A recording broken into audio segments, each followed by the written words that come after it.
Hi, this is a quick look and review of Waterloo 1815 Custer's Last Stand Set 2. As in Set 1, 14 figures, 7 poses. This is 132 scale. As you can see, the box is the same, just as Set 2. This is another nice set. So we'll start off with the guy holding the guide on, and also the bugler at the same time. I'd rather if this had been two separate figures. Bugler separate, but anyway, to make it more historically accurate. But they're obviously going for, on the box art, you can see guy holding the guide and he's also blowing the bugle. So I find it quite difficult to paint the stars accurately. Also, you can see that the size of the circle on the front there is bigger than the one on the back for some reason. Anyway, and by right, they should have 4 stars, one either corner of the blue as well. Anyway, nice figure, but like I said, if they had two, the bugler was separate. And there's one thing this figure I don't like is the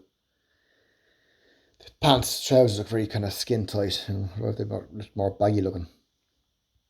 Anyway, yeah, but a nice figure, all the same. Yeah.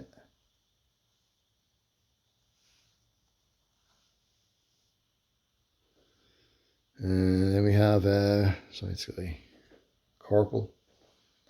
In set 1, none of the figures that were wearing cavalry jackets. As you can see, this guy is wearing a cavalry jacket.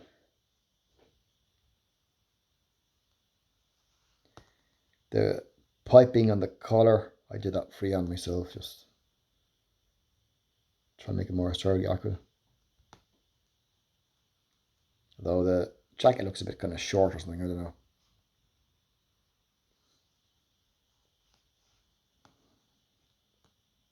Yeah, nice figure.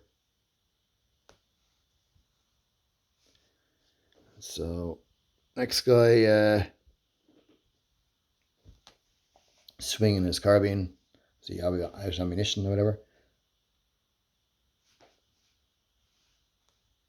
Not bad. See, like many of the figures, I forgot to mention they were a carbine sling. I think the carbine sling on these figures, they were a bit, I don't know, a bit narrow looking or something, no?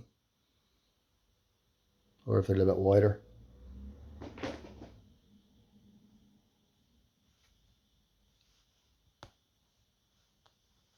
Yeah, not bad.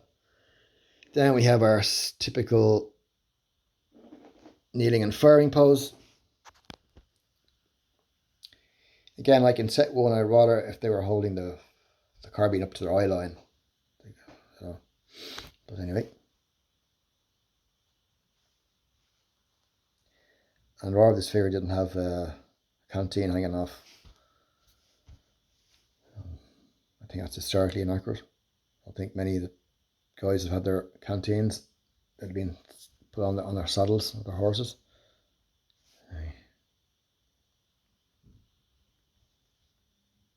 Not bad though, nice figure.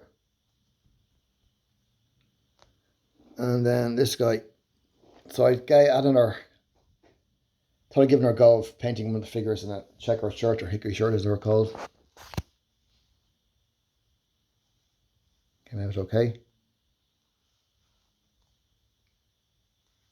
This figure itself, yeah, I wouldn't be mad about it, but it's okay. It's pretty simplistic. Yeah. Again, you can see the carbine sling very kind of skinny, you know.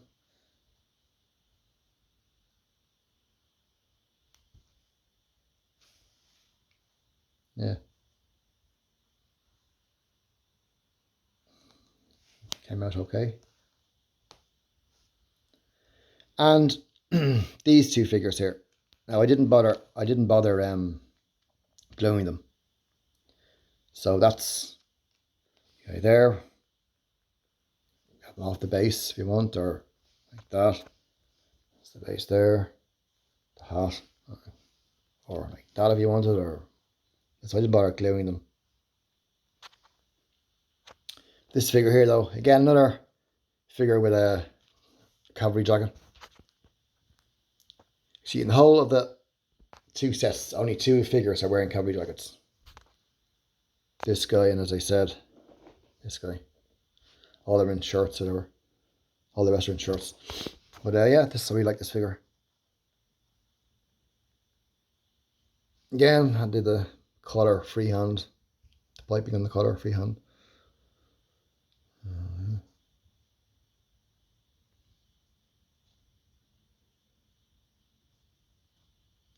And then looks like an officer. One of those kind of fireman or bib shirts the officers often wore, like Custer. Yeah, there. Yeah. Now, I think I'm right in saying that this figure here, this one, and these 4 figures here, are they similar to the pre-painted metal King Country figures? I just seen them on the internet over the years, and are they kind of similar to them? I think they are.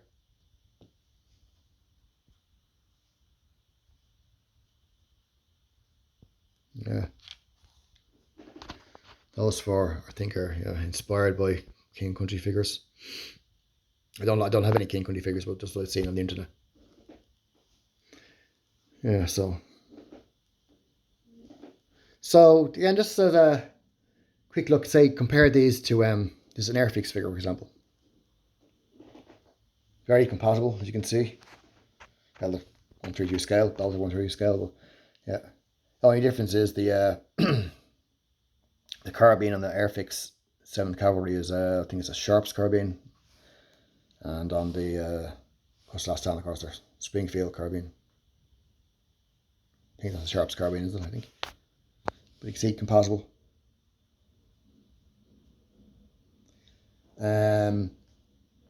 With Britain's detail. Britain's detail maybe slightly, a little bit bigger maybe, but compatible. And comparing, obviously, in the last video, I said that this is from set 1, this figure. I said it's very similar to Britain's detail standing in fire and 7th Cavalry figure. You can see. I think I'll going to be a lot of it anyway. Very similar. I think anyway. Just remind me of it a lot. And last, if you want to compare these figures to Paragon, well, no, not compatible really. No, just don't really work. Mightn't look too bad on the video on the camera, but place it there. It's not too bad there, but I don't think it really works though. Especially if you like that. It doesn't look too bad there, I have to admit, but I'm set 3 of the Paragon. This guy definitely doesn't work here. No. If you set 3 to set 2 from Paragon, this guy is bigger. No, this guy definitely doesn't work. No, it's like yeah. No.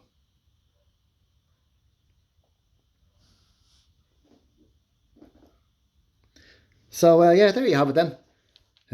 Custer's Last Stand, set 2 by Waterloo 1815. Another nice set. Strange enough, they haven't got any Indians out yet. I don't know what the story is of that.